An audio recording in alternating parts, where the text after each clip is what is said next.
Bonjour à tous, c'est Florence. Je vous retrouve aujourd'hui pour faire un comparatif de mes tarots sur le thème du Seigneur des Anneaux. Donc je vais vous présenter 3 tarots. Le premier qui se trouve ici à gauche, c'est le tarot de la connexion mystique de Karin Justby. C'est un jeu auto-publié que vous pourrez trouver sur le site de Karin Justby si elle en a encore. Je ne sais pas où ça en est des stocks. C'est un jeu que j'ai payé 79 €. Ensuite, au centre, il s'agit du Lord of the Rings Tarot de Fix Art. Donc ça, c'est un jeu que j'ai acheté sur Etsy, qui vient des États-Unis. Frais de port plus plus achat du jeu, j'en ai eu pour 106 €. Il y avait environ un peu plus d'une cinquantaine € de frais de port.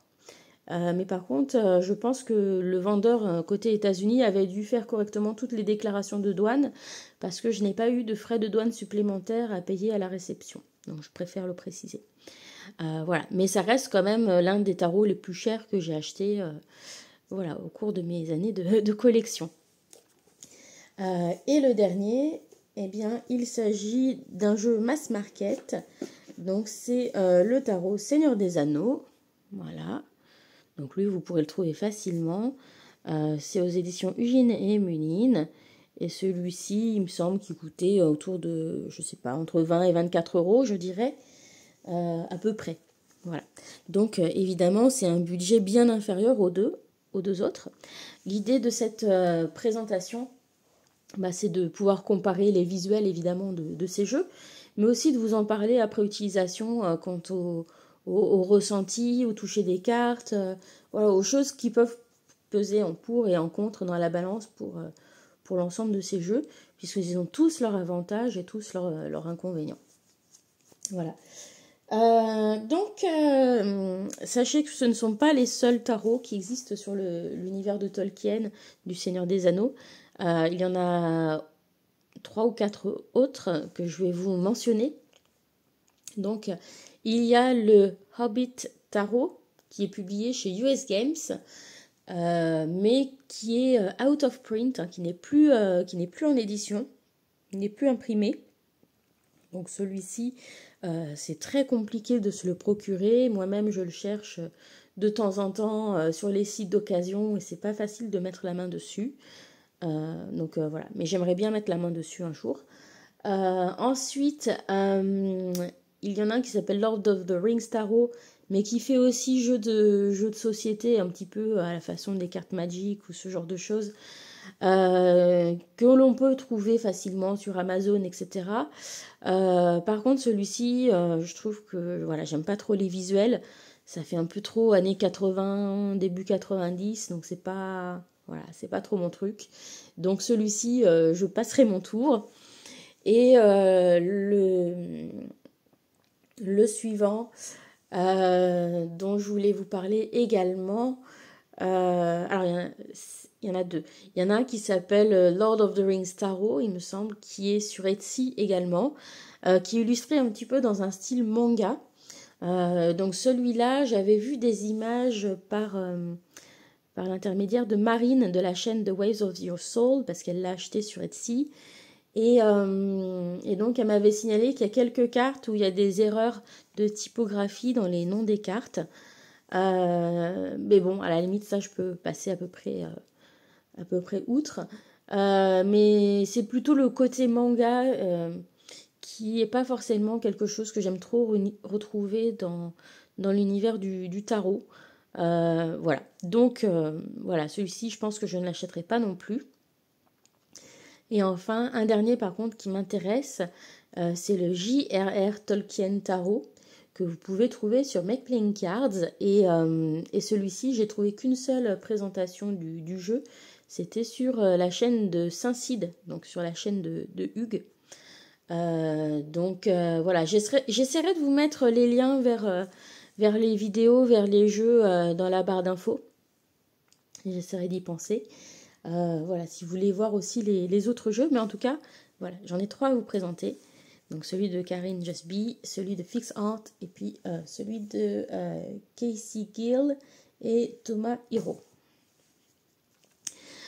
Donc 2 auto-publiés, un mass market. Donc déjà, premier premier point en faveur de celui-ci, c'est le prix, évidemment, puisque là, on est entre 20 et 30 euros, alors que là, on est plus autour des 80 euros, et même au-delà de 100, enfin, au-delà des 100 euros, je veux dire, pour celui-ci, et autour des 80 euros pour celui-là. Ensuite, celui-ci arrive sans livret. Par contre, on va avoir des mots-clés qui vont être écrits sur les cartes pour pouvoir aider les personnes peut-être un petit peu plus débutantes. Donc, voilà, ça c'est affaire de goût, on aime ou on n'aime pas. Personnellement, je trouve ça intéressant d'avoir le point de vue et les associations de cartes de Karine. Mais après, c'est vrai que bon, c'est pas forcément quelque chose que j'aime retrouver directement sur les cartes. J'aurais préféré que ça apparaisse sur une petite carte à part, parce que voilà, ça apparaît de manière assez visible. Et comme j'utilise le tarot depuis plusieurs années, j'ai pas forcément besoin de retrouver cette information sur la carte. Mais voilà, c'est un choix que je peux comprendre, et certains sont contents d'avoir ça en petite aide de mémoire directement sur la carte. Donc ça, c'est vraiment histoire de goût.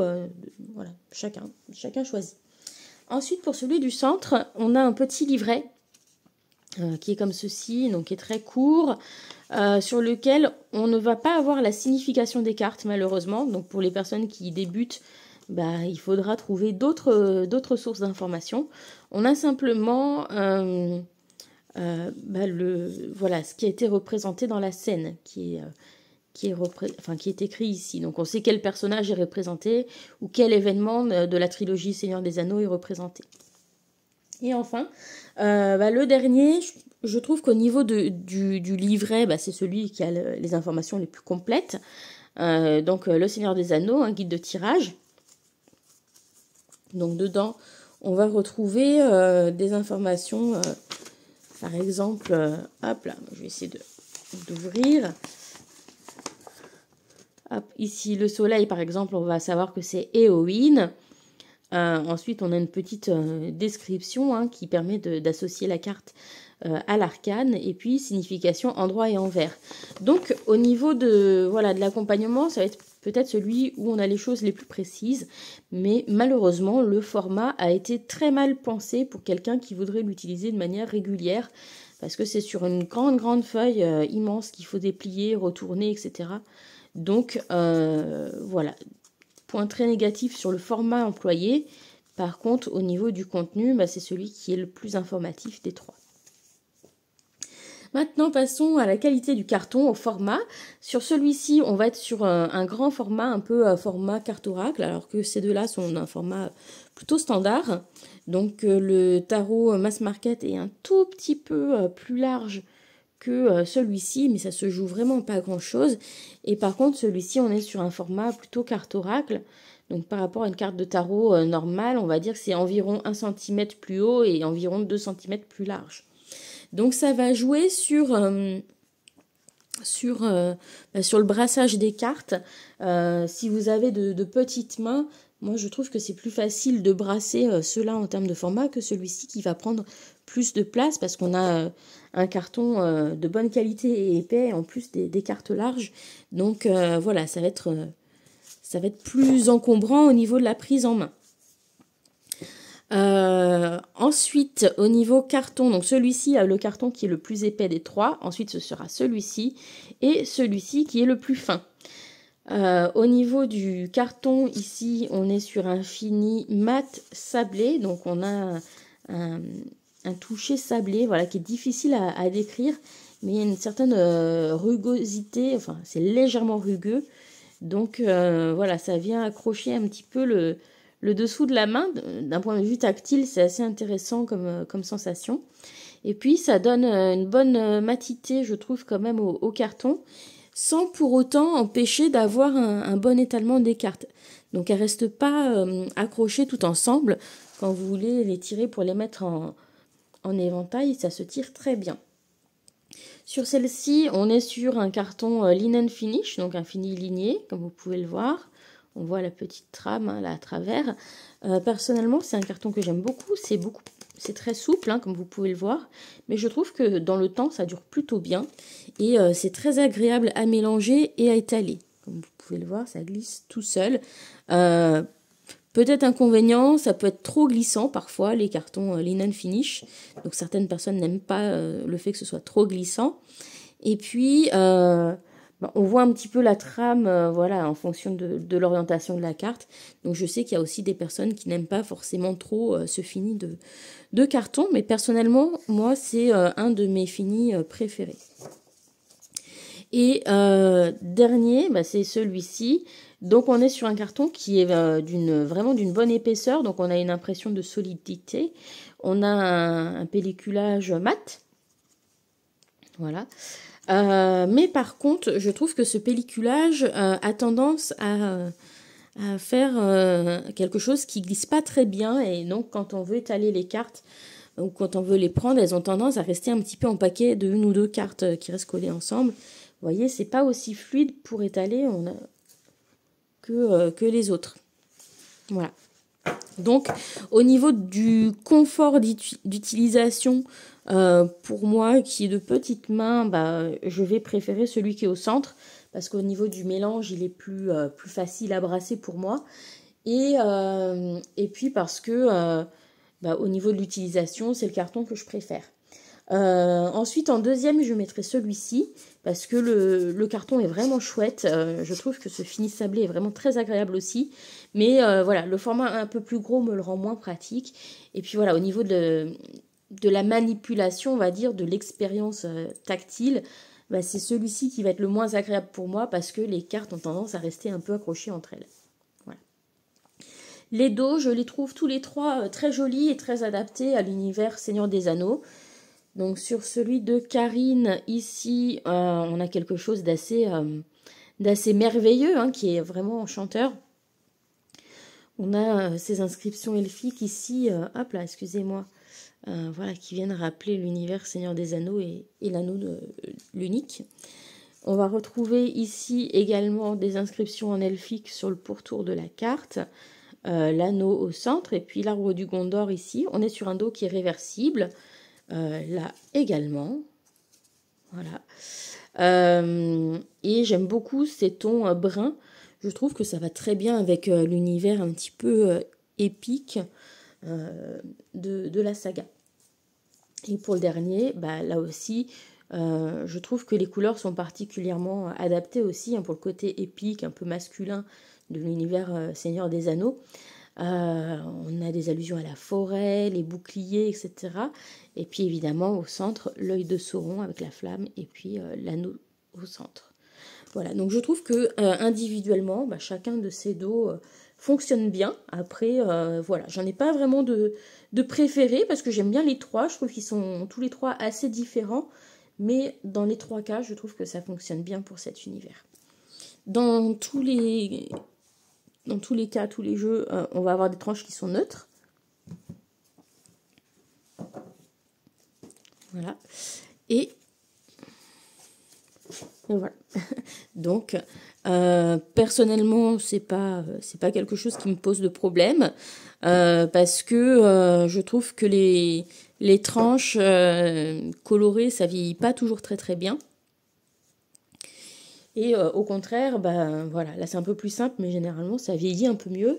Et puis pour ceux qui aiment personnaliser leur jeu, voilà, ça laisse aussi la possibilité de le faire. Donc voilà.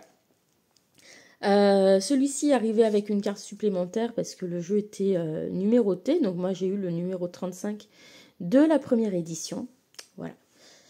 Et on va passer à la découverte des jeux. Donc celui-ci au niveau de la technique d'illustration, c'est de la peinture. Donc ce sont toutes des peintures qui ont ensuite été scannées et puis voilà, utilisées pour les cartes. Celui-ci, j'aurais tendance à dire que la technique utilisée, ça doit être de la linogravure. Linogravure ou sérigraphie, je ne fais pas trop la différence entre les deux techniques. Mais je crois que c'est linogravure, si je ne dis pas de bêtises. Et puis, celui-ci, donc, c'est un jeu qui a été illustré par intelligence artificielle, puis énormément retouché ensuite derrière par Photoshop, enfin sur Photoshop, etc., pour ajouter beaucoup d'effets, etc., redessiner certaines choses. Donc voilà. Je sais que certaines personnes ne soutiennent pas les créateurs qui utilisent l'IA. Donc voilà, je suis transparente, je le précise.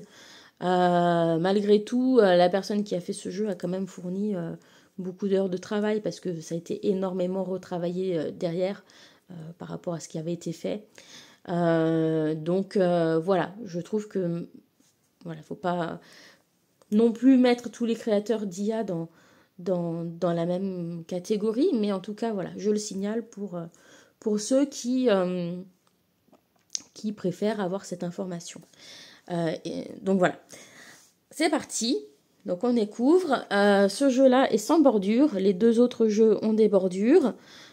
Sur celui-ci, donc on va avoir voilà, ce type de bordure assez fine avec des petites écritures. Ici, les titres sont en anglais puisque le jeu n'existe qu'en anglais.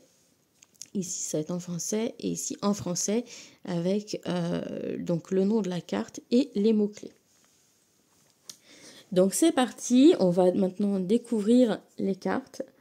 Donc on commence avec la carte du fou. À chaque fois, je vous montre les trois. Voilà, donc sur celle-ci et celle-ci, on est avec un hobbit qui quitte la comté pour partir à l'aventure. Donc ici, on peut facilement imaginer qu'il s'agit de Frodon.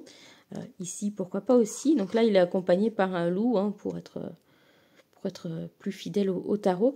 Donc celui-ci, c'est inspiré des personnages, des races qu'on peut trouver dans le Seigneur des Anneaux, mais c'est pas catégoriquement un jeu Seigneur des Anneaux. Alors que ces deux-là ont vraiment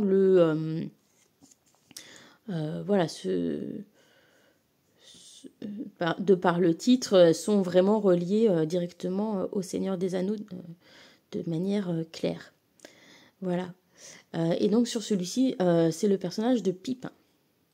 Voilà, lorsqu'il regarde dans le palantir. On continue avec le magicien.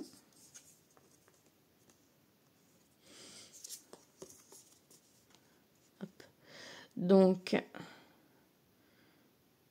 voilà, au centre, donc nous avons Saruman et à droite, nous avons Gandalf. Donc, deux propositions différentes qui sont acceptables dans les deux cas. Et puis celui à gauche, voilà, on est dans l'univers fantastique, inspiré de cet univers, mais voilà, pas forcément les personnages du Seigneur des Anneaux. Ensuite, la grande prêtresse.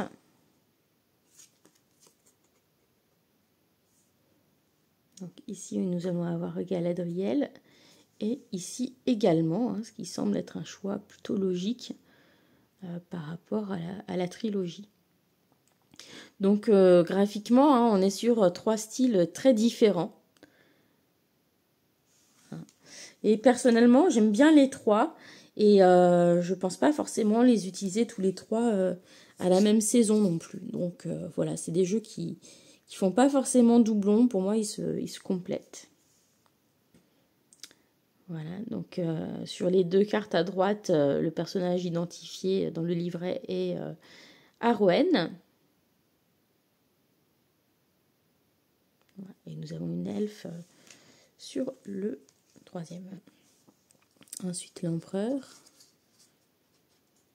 Donc vous l'aurez bien compris, je ne le répéterai pas pour chaque carte, mais à gauche, on n'a pas vraiment de personnage identifié du Seigneur des Anneaux ou de l'univers de Tolkien, mais voilà, des personnages voilà, qui auraient pu vivre dans cet univers, qui ne sont pas formellement identifiés. Alors, ici, donc pour les deux, nous avons Aragorn. Donc le jeu du centre va être le plus fidèle, on va dire, à l'univers des films de Peter Jackson. Et celui-ci, on a une interprétation plus personnelle du dessinateur qui s'est approprié l'univers du Seigneur des Anneaux. Ici, on est resté plutôt fidèle à l'imagerie du film.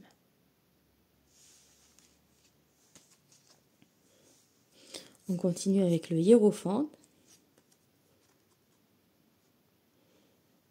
Et sur celui de Karine, on va être plus proche de l'imagerie traditionnelle du tarot, mais avec des personnages et des décors qui rappellent l'univers magique, fantasy. Voilà. Donc le hiérophante, ici nous allons avoir Elrond, au centre nous avons Gandalf le gris, et puis ici voilà on a un vieux sage avec 2 jeunes hobbits. Voilà. Donc je serais curieuse à la fin d'avoir dans les commentaires voilà le jeu qui a votre préférence. Et qu'est-ce qui vous a séduit en particulier dans le jeu que vous préférez. Donc ensuite nous avons les amoureux. Donc à gauche les amoureux un petit peu façon Marseille. Ici, quelque chose d'assez original avec Gimli et Legolas pour les amoureux. Et puis quelque chose de plus attendu, je trouve, dans celui-ci, avec les amoureux Arwen et Aragorn.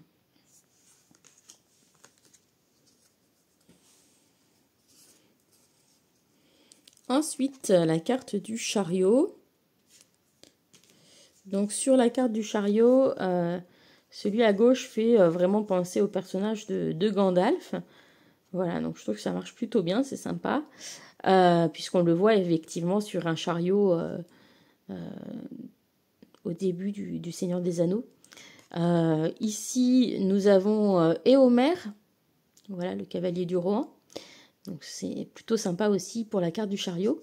Et ici, nous avons donc le fermier Maggot avec sa brouette. Donc voilà, je trouve que celle-ci, bon, c'est sympa d'avoir le fermier Maggot, mais je trouve pas qu'elle ait vraiment une énergie de chariot, cette carte. Voilà. Ensuite, la force. Donc à gauche, quelque chose de plus traditionnel au niveau de l'imagerie du tarot. Ensuite, au centre, nous avons Frodon et l'anneau qui est posé devant lui. Donc voilà, avec la force et le courage du porteur de l'anneau, finalement. Et puis à droite, nous avons Gimli. Voilà. Donc des trois, je trouve que celui-ci a l'univers le plus masculin. Celui-ci, je trouve qu'il a l'univers le plus féminin. Et puis finalement, celui du centre, je le trouve plus neutre.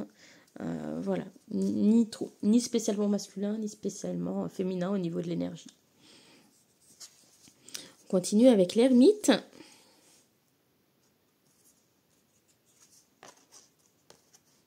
Hop, donc là, nous avons Silverbarb pour l'ermite au centre.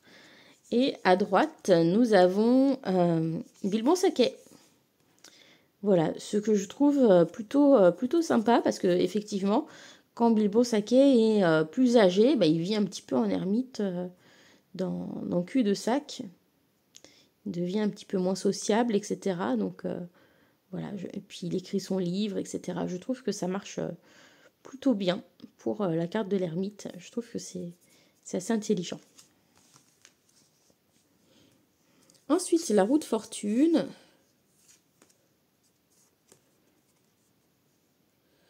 Donc voilà, 3 propositions différentes. Ici, on a l'anneau de pouvoir. Ici, on a un moulin à eau dans la comté. Et puis ici, on a voilà, une roue. Voilà.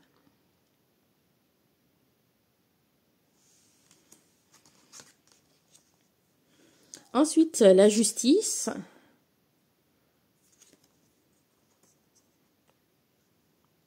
Alors, au centre, nous avons Théoden, donc le roi du Rohan, et à droite, nous avons Legolas.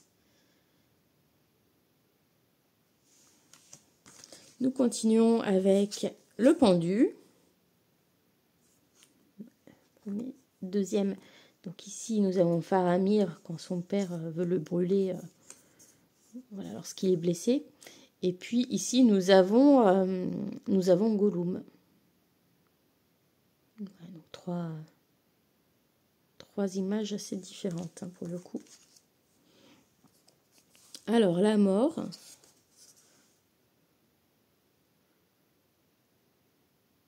Je dois mettre que j'aime beaucoup celle-ci comme image. Ensuite, ici, nous avons la mort de Boromir. Voilà, qui marche très bien également. Et puis ici, nous avons la montagne du destin. donc qui est la montagne, hein, qui met fin à la quête, hein, lorsque l'anneau est détruit également. Donc pourquoi pas, hein, je trouve que ça marche bien aussi. Tempérance.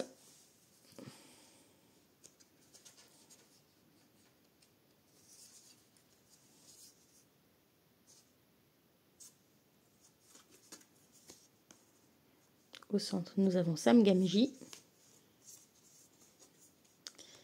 Et à droite, nous avons, je crois que c'est Celeborn. C'est le mari de Galadriel.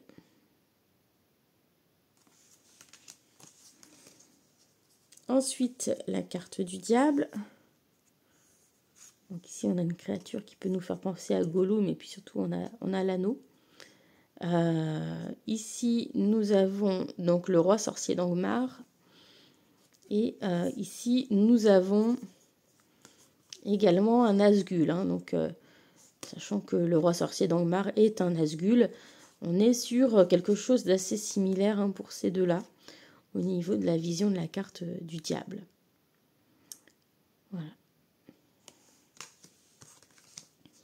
Ensuite, la tour.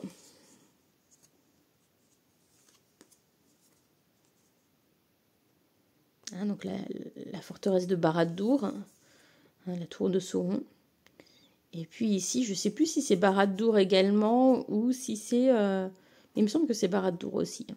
Je pense que c'est la même chose qui était représentée.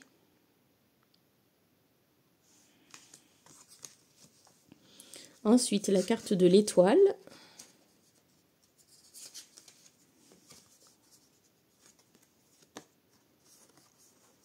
Donc au centre, nous avons Legolas. Et puis à droite, nous avons Evenstar, donc le bijou que Arwen offre à Legolas. Donc là, au niveau de l'apparence du bijou, hein, c'est différent de ce qu'on a dans le film. Voilà.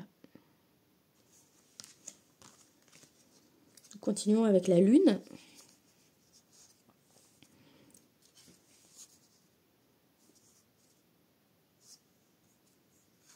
Donc ici, on peut imaginer un de nos hobbits, peut-être Frodon ou Sam. Voilà. Ici, donc, nous avons Éowyn. Alors, je ne sais pas tellement pourquoi il y a cette association Éowyn avec la lune. Donc, n'hésitez pas à me faire part de vos idées sur cette association. Peut-être il y a le côté un petit peu illusoire lorsqu'elle se fait des illusions sur son amour à sens unique pour Aragorn. Peut-être. Mais bon, c'est vrai que c'est pas forcément très très clair pour moi comme association avec la lune. Et ici, par contre, j'aime beaucoup. Nous avons donc le miroir de Galadriel. Voilà, qui montre ce qui sera, ce qui pourrait être. Donc, ça montre des choses, mais c'est pas tout à fait clair, vous voyez. C'est pas... Il peut y avoir une part d'illusion également. Ensuite, le soleil.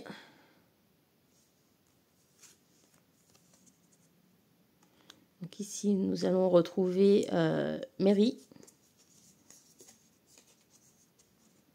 Et ici, nous avons donc Éowyn.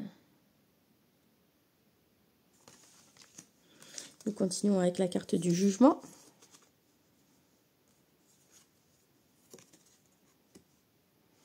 Donc là, pour le jugement, on voit un bateau qui s'éloigne vers les terres immortelles. Et puis ici, on a le corps du Gondor qui résonne.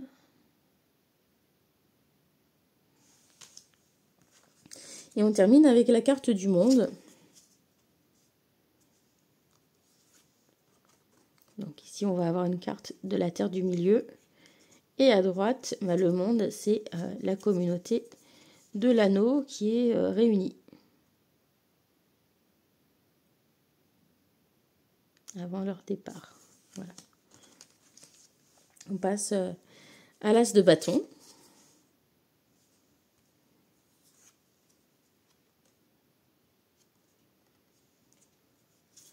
Donc là, j'ai une préférence pour celui du milieu. Je trouve que le bâton de Gandalf, c'est aussi ce que j'aurais choisi pour figurer cet as de bâton. Et donc, vous allez voir que le jeu Mass Market est un jeu qu'on appelle pipe deck, c'est-à-dire que les mineurs ne sont pas vraiment illustrés. Voilà, c'est plus comme dans un Marseille. Donc occasionnellement, on va avoir des choses un petit peu plus illustrées, mais ça reste très occasionnel. Voilà, donc le 2 de bâton. Ici, là sur le 2, nous avons donc entrecroisé les bâtons de Saruman et de Gandalf. Là, on a la même idée avec les 2 bâtons ici aussi. Sauf qu'ils ne sont pas croisés. Continue avec le 3 de bâton.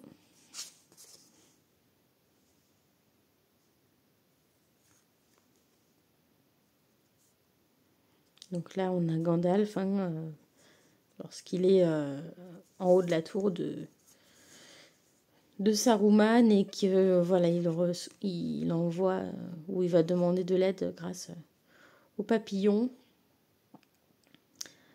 Voilà, et ici, donc tout simplement 3 bâtons. Le 4 de bâton.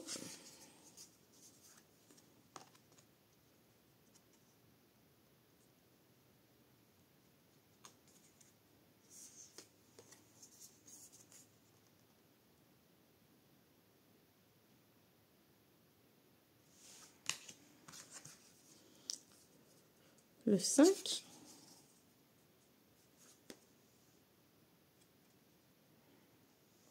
Donc ici, avec Isildur qui rebrousse chemin et qui renonce à détruire l'anneau malgré les demandes d'Elrond. Et ici, voilà, quelque chose de beaucoup plus typé Marseille. Voilà, donc si vous êtes débutant, c'est évident que les 2 jeux à gauche sont plus faciles à interpréter au niveau des scènes qu'un pipe deck. Par contre, au niveau du livret, celui-ci est celui à droite est le plus détaillé. Ensuite, le 6 de bâton. Donc au centre, nous avons le couronnement d'Aragorn.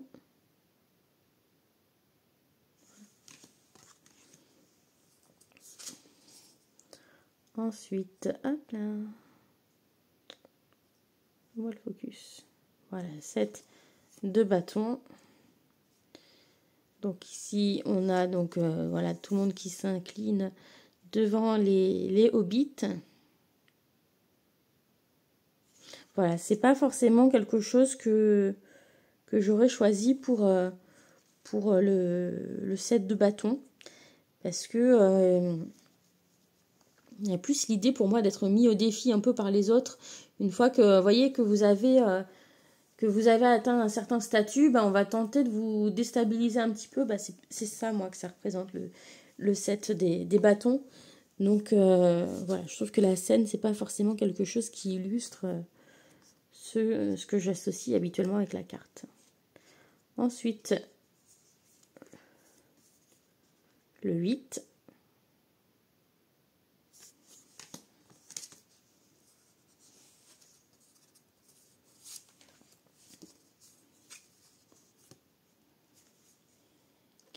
Le 9. Défense-force. Ici, nous avons Aragorn qui fait son discours de motivation aux troupes des hommes, disant que les défenses doivent tenir. Ensuite, le 10 de bâton, fardeau, responsabilité. J'adore vraiment celle du centre, avec la scène de Sam Gamgee qui décide d'aider Frodon à porter son fardeau en portant Frodon. Ensuite, le valet de bâton.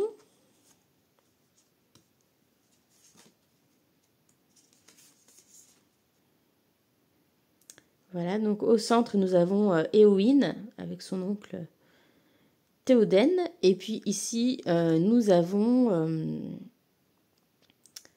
il me semble que c'est Merry. C'est Merry habillé en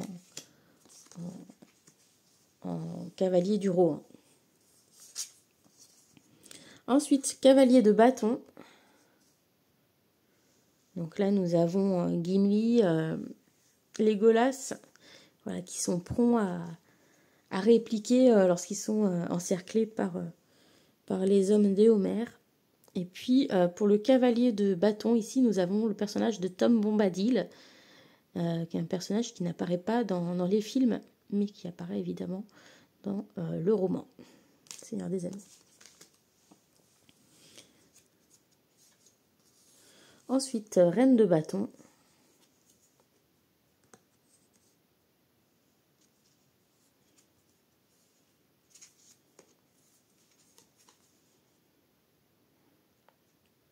Donc ici, nous avons Arwen. Ici, je suis pas sûre. Peut-être que c'est Arwen, mais je suis pas sûre.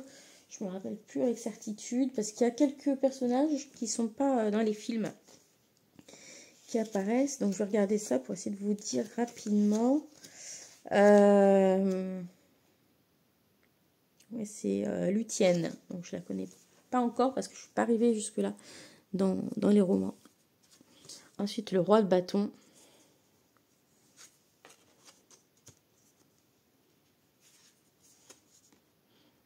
Ici, nous avons, il me semble que c'est Aragorn. Je vérifie également. Pas du tout, c'est Beren. Donc, c'est un autre personnage que je ne connais pas. Et nous avons Silverbarb ici. Voilà, Lent. Ici, voilà, c'est une des seules cartes où je trouve que l'utilisation de l'IA, il y a des petites choses qui n'ont pas été totalement corrigées. Au niveau des yeux, il y a quelque chose d'un petit peu bizarre. Et même si les mains ont été un peu corrigées, il reste encore un petit peu des trucs. Voilà, mais bon. C'est vraiment quand on regarde de près. Hein.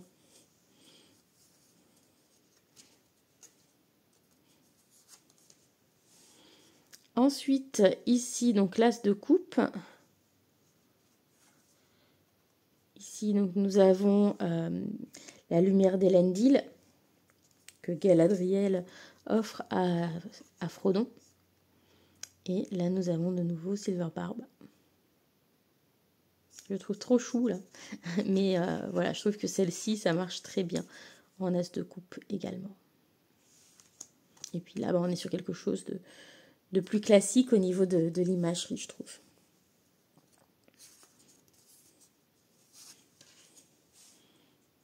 Voilà, le 2 de coupe.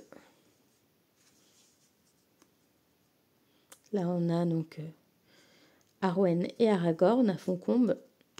Et puis là, on a 2 coupes de style elfique. 3 coupes, la célébration, la fête, la joie.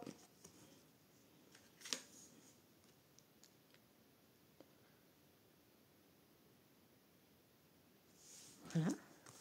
Ensuite, le 4 de coupe, que je vois plus comme l'ennui et l'indifférence, personnellement. Donc, ici, on a celle-ci.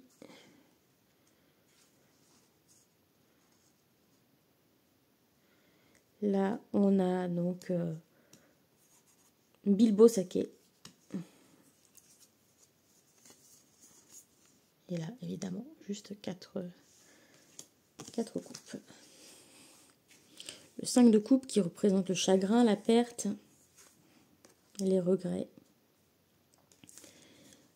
Donc au centre, nous avons les personnages de la communauté qui pleurent, qui font le deuil de Gandalf après le passage dans les mines de la Moria, lorsqu'il tombe avec le Balrog. Je trouve que ça marche très bien aussi.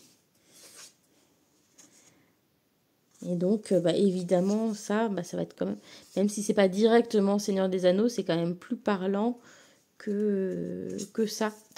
Voilà. Sachant qu'en plus, là, je trouve ça un peu dommage qu'ils aient pas renversé quelques coupes pour que au moins intuitivement, on puisse avoir un petit peu quelque chose. Le fait que là, elles soient toutes debout, ça m'embête un petit peu.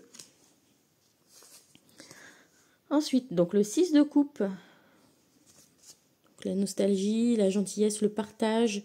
Pour moi, c'est aussi la confidence.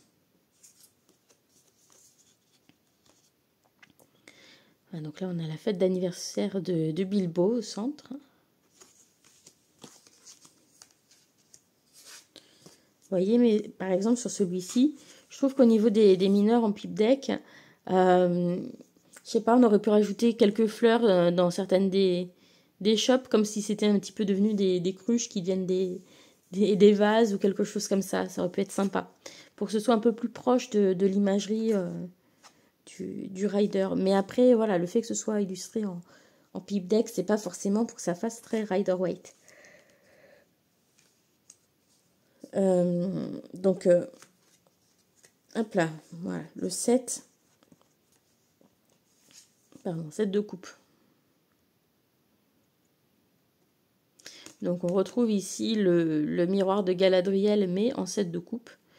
Donc voilà, effectivement, hein, ça peut marcher dans la lune ou dans le set de coupe avec le côté un peu illusion, etc., fantasme.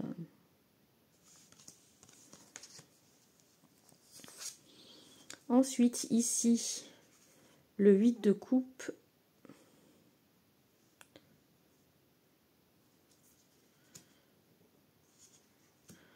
Voilà, donc ici, ça pourrait représenter, pourquoi pas, le moment où les hobbits décident de partir seuls et de laisser leurs amis pour continuer le chemin sans eux. Et puis ici, on a ce moment où Sam rebrousse chemin parce qu'il a été chassé par Frodon. Voilà, ils repartent chacun de leur côté.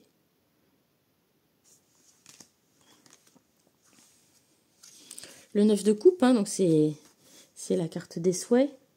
C'est la carte qui représente la satisfaction, le bonheur. Donc ici, on a le tavernier à Bré, au poney fringant. Le 10 de coupe, pour moi, c'est le bonheur partagé avec les autres. Donc ici, voilà, on a une famille. Ici, nous avons Aragorn, Arwen et leur fils, leur enfant. Et puis donc ici, nous avons plein de coupes différentes rassemblées ensemble. Ensuite, on continue avec le valet. Ici, un petit personnage qui fait penser un peu à Legolas. Ici, nous avons Faramir. Voilà, Faramir et Denethor, mais ça va plutôt être Faramir hein, qui va représenter le valet de coupe, le page de coupe. Et puis ici, nous avons à nouveau le fermier Maggot, il me semble. Si je ne dis pas de bêtises. Je vais quand même vérifier si j'y arrive, parce que c'est pas très très pratique. Valet de coupe. Est-ce que c'est fermier Maggot? Non, c'est Bando Bratouk. Pardon, excusez-moi.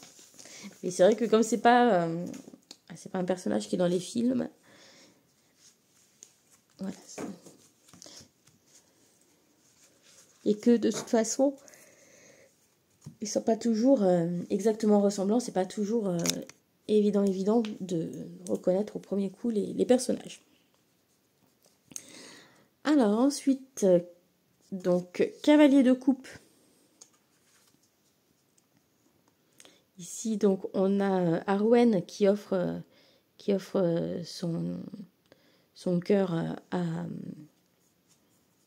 Aragorn en lui offrant son bijou Evenstar. Et puis ici nous avons Aragorn.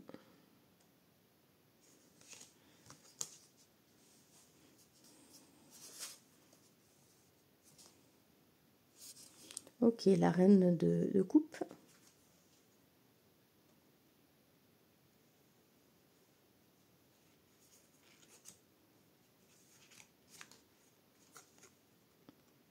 Donc à droite, nous avons Galadriel. Et au centre, je me demande, je ne sais plus qui c'est. Au centre, c'est Célébriane.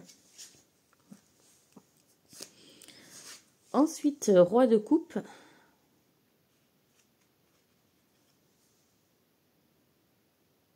Voilà, ici, on va retrouver Elrond. Et dans le troisième, pour le roi de coupe, on va retrouver Gandalf.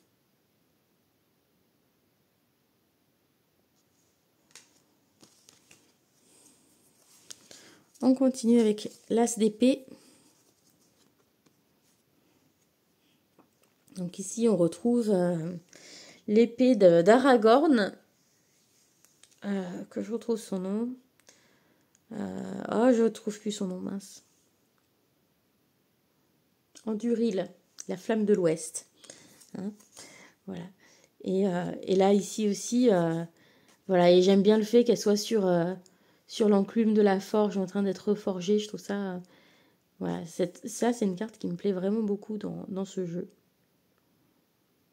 Voilà, et donc là, voilà, celui-ci que je préfère dans les As d'épée. Ensuite, le 2 d'épée. Là, nous avons Arwen hein, qui doit réfléchir entre voilà, rester immortelle et emporter avec elle l'amour qu'elle porte à Aragorn sur les rivages immortels ou devenir mortelle et accepter le risque de périr en restant en terre du milieu. Ici, donc, nous avons le 2 des épées avec le Balrog en bas. Voilà, donc celle-ci, je la trouve ça un peu plus sympa que la plupart des cartes voilà, des mineurs dans le jeu parce qu'on a quelque chose un peu plus illustré. Voilà, le 3 avec les peines de cœur, le chagrin, les séparations. Donc au centre, on a Gimli hein, qui entre dans la Moria et qui trouve la tombe de Balin. Voilà, qui a été tué, lui ainsi que tous les autres nains par les orques. Ensuite, le 4, qui normalement est source de régénération de peau, régénération de repos, pardon. Voilà. Et donc ici, nous avons l'armée des morts. Donc voilà, là aussi, je fais difficilement le lien entre le 4 d'épée et cette carte. Donc si vous voyez quel est le rapport, n'hésitez pas à me le mettre dans les commentaires. Mais voilà, après, l'illustration est cool. Mais voilà, c'est pas forcément celle que j'aurais choisie pour illustrer le 4 d'épée. Ensuite, le 5 d'épée, donc les conflits, la critique, la tyrannie, etc. Donc ici, on va avoir le marais des morts au centre.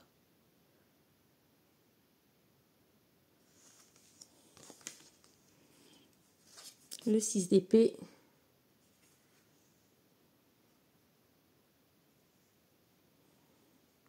Donc là, on a Silverbarb avec Merry et Pipin sur lui, hein, qui les emmène vers des terres moins dangereuses. Hein. Il veut les ramener vers la comté. Et puis, ils vont finalement changer de cap et se diriger vers l'Isengard.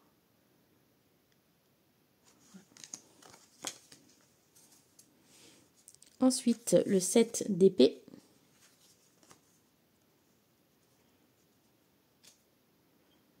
Okay.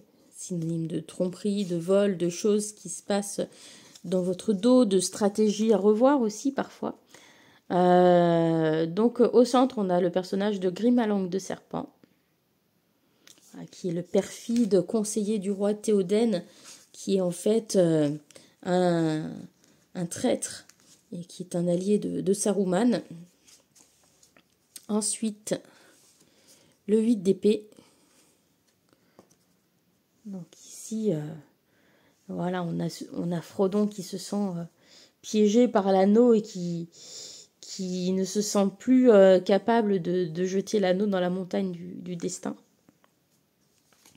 Et ici, nous avons Arachné, l'araignée qui va piéger Frodon et voilà, qui va le mettre dans un cocon, etc. Donc, intelligente utilisation, je trouve, de ce 8 des épées, qui, pour le coup, est beaucoup moins pipe deck que les autres mineurs. Voilà. Assez effrayant comme carte. J'aime pas trop les araignées, vous me connaissez. Mais là, on est tellement en gros plan, en fait, que ça me gêne moins que si on avait eu l'araignée en entier. Pourtant, le peu qu'on en voit, c'est bien flippant. Voilà, ici le 9 d'épée, donc qui représente le stress, l'anxiété, les insomnies, la folie, etc. Donc là, on a au centre le personnage de Denethor. Voilà, lorsqu'il veut mettre le feu et s'immoler, etc. Parce qu'il pense que tout est perdu.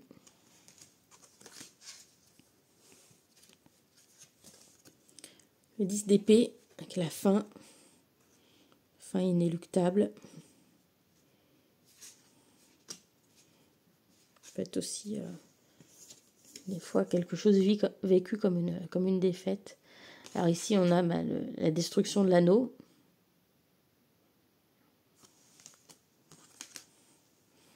Ensuite, le page d'épée ou le valet d'épée.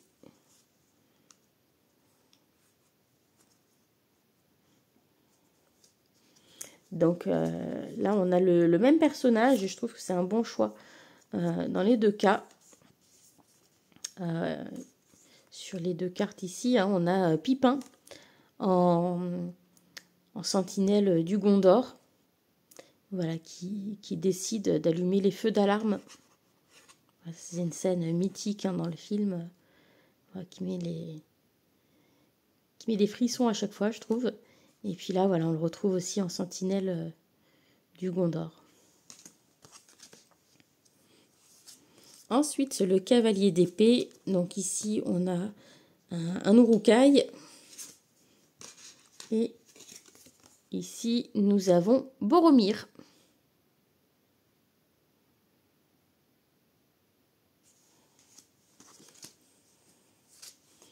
Ensuite, la reine d'épée. Alors, au centre, on a Galadriel, choix que je trouve un peu surprenant. Par contre, j'aime énormément Éowyn en reine d'épée, là. C'est la scène où elle découpe la tête du coursier ailé, là, des Nazgûl. Trop, trop bien. Après, ici, soit j'aurais bien aimé retrouver Éowyn aussi, ou on aurait pu aussi avoir Arwen lorsqu'elle chevauche pour mettre Frodon en sûreté par rapport aux 9 cavaliers qui les poursuivent. Elle a une épée aussi dans cette scène, donc elle aurait pu être pas mal aussi en reine des épées, Arwen. Voilà. Mais c'est vrai que je vois pas trop Galadriel en reine des épées. Alors après, un petit peu plus dans le Hobbit. Hein, dans le Hobbit, on la voit combattre, etc. Et puis avec les séries, les anneaux de pouvoir, on a un côté plus guerrière pour Galadriel. Mais c'est vrai que c'est pas forcément en reine des épées que je l'aurais associée. Après, c'est peut-être par rapport à son côté très sage, très clairvoyant, etc. Peut-être. Ensuite, le roi d'épée.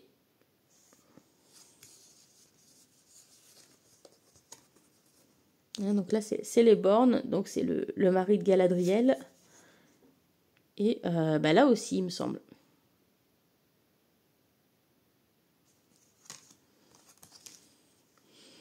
Ensuite, on passe au denier ou au pentacle, qui est appelé As d'anneaux, hein, c'est la série des anneaux dans celui-ci.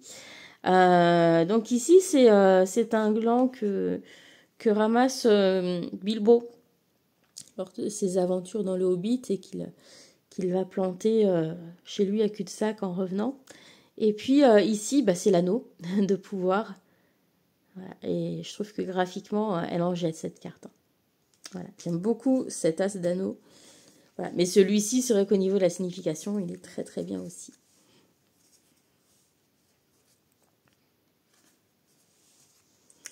Ensuite, le 2 de pentacle, donc c'est équilibrer les choses sur le plan matériel, physique, etc. Donc on va avoir la même chose ici avec Gandalf le Blanc au centre. Et puis ici, donc c'est la série des anneaux pour les pentacles. Donc on va avoir des anneaux. Voilà. Le 3, j'aime beaucoup celui-ci, là, dans la carte de Karine, avec des sculpteurs nains ou elfes, on dirait plutôt des nains, voilà, en train de sculpter quelque chose. Ça marche très bien, je trouve. Et la carte est vraiment jolie. Ici, on a les nains hein, qui sont en train de creuser des galeries à la recherche de mithril. Donc c'est un petit peu... là, on a quelque chose d'un peu plus artistique. Ici, plus dans le travail, on va dire. Et puis ici, 3 anneaux.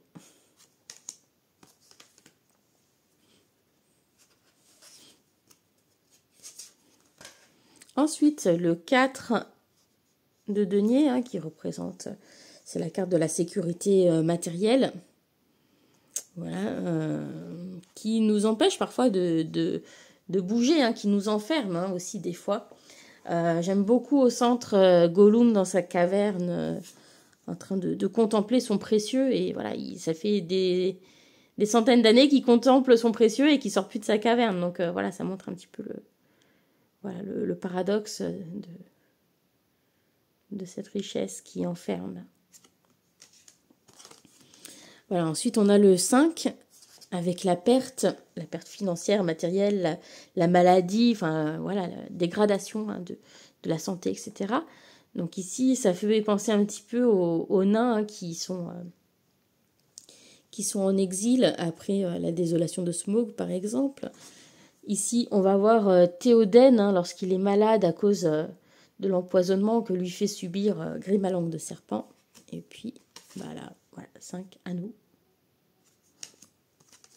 Le 6, c'est la générosité, le partage, donner, recevoir.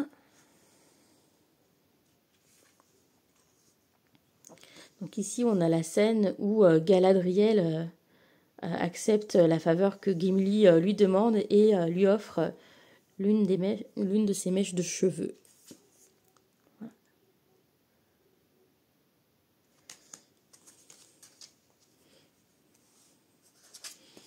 Ensuite, le 7, donc c'est la patience, les choses qui sont bientôt à maturité finalement.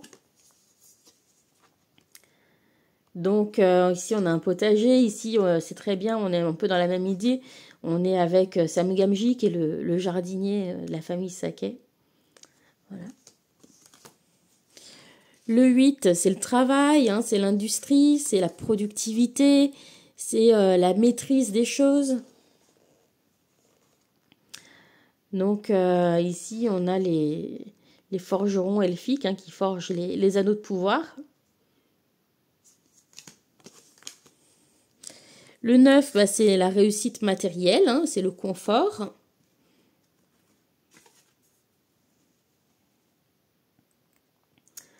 L'aisance, l'abondance. Donc ici, on a un hobbit assis devant sa maison. Ici, on a Sam Gamgee et sa petite famille dans la comté. Et puis ici, on a plein d'anneaux de pouvoir. Et le 10, c'est l'héritage, c'est la transmission, c'est le patrimoine. Et donc là, voilà, choix un peu surprenant parce que ça représente pas forcément ce qu'on associe tout de suite avec le 10 de denier. Donc ici, c'est les hommes qui regardent l'écroulement de Sauron. Donc c'est la victoire. Bon, après, c'est vrai que pour la Terre du Milieu, faire détruire le Seigneur des Ténèbres, c'est signe de prospérité par la suite et d'une vie beaucoup plus facile. Mais voilà, faut chercher un peu comment trouver l'association d'idées entre la scène qui est représentée et le 10 de Pentacle. Alors, le valet de Pentacle. Donc au centre, on a Sméagol et Déagol. Sméagol, c'est Gollum avant qu'il devienne Gollum. Voilà. Et le valet d'anneau, c'est Silverbarb encore.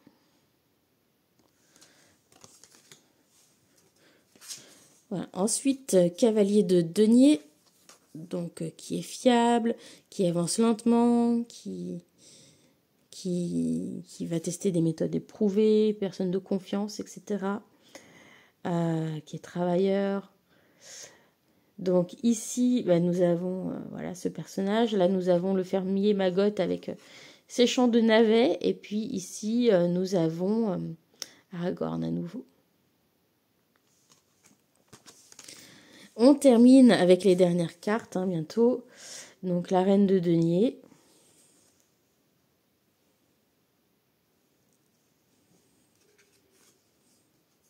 Ici, on a Bédor. Donc Bédor, c'est l'amoureuse de Tom Bombadil. Ou sa femme, en tout cas. Et ici, nous avons Rosie Chomine, donc la jeune hobbit dont Sam Gamgee est amoureux. Et voilà, c'est une serveuse dans la comté. On présente la générosité, l'hôtesse.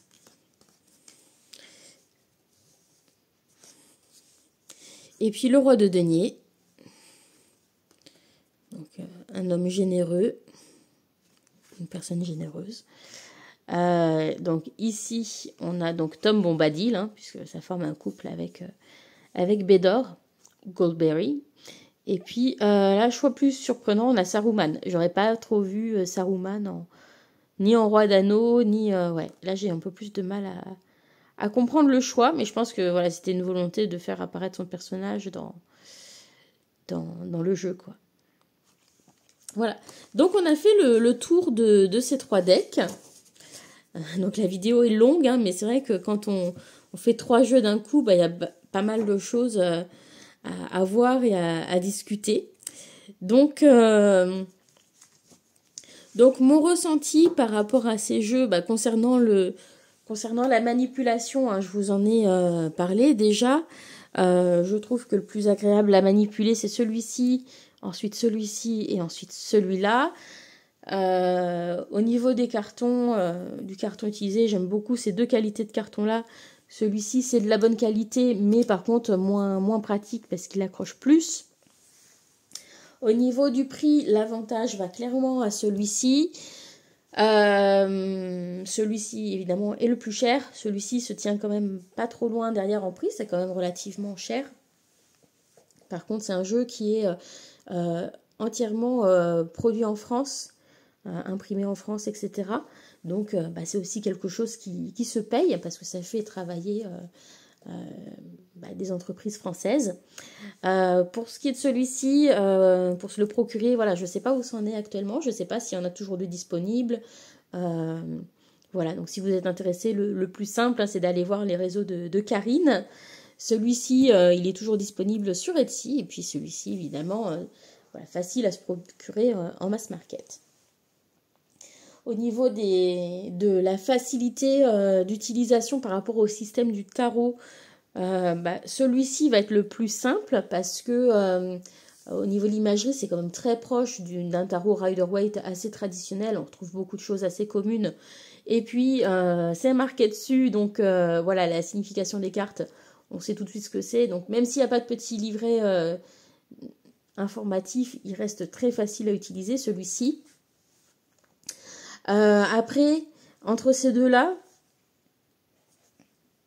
je trouve que celui-ci, ce qui peut aider, c'est les références aux films. Voilà, si vous connaissez bien l'univers des films, etc., ça va vous parler, puis ça va vous aider à interpréter les cartes.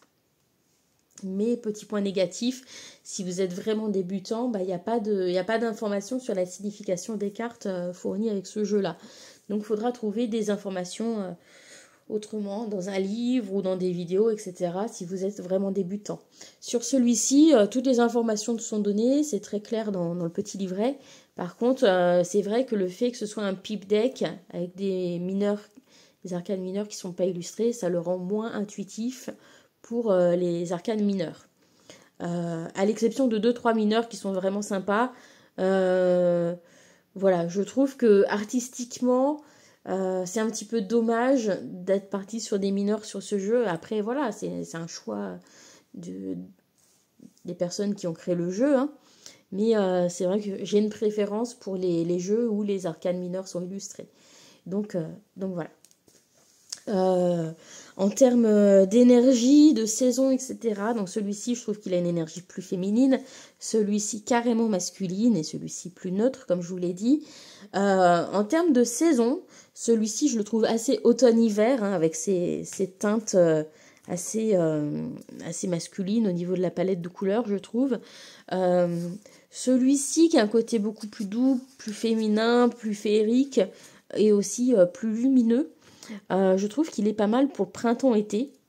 Et puis celui-ci, pour moi, c'est un jeu qui peut faire un petit peu tout le long de l'année.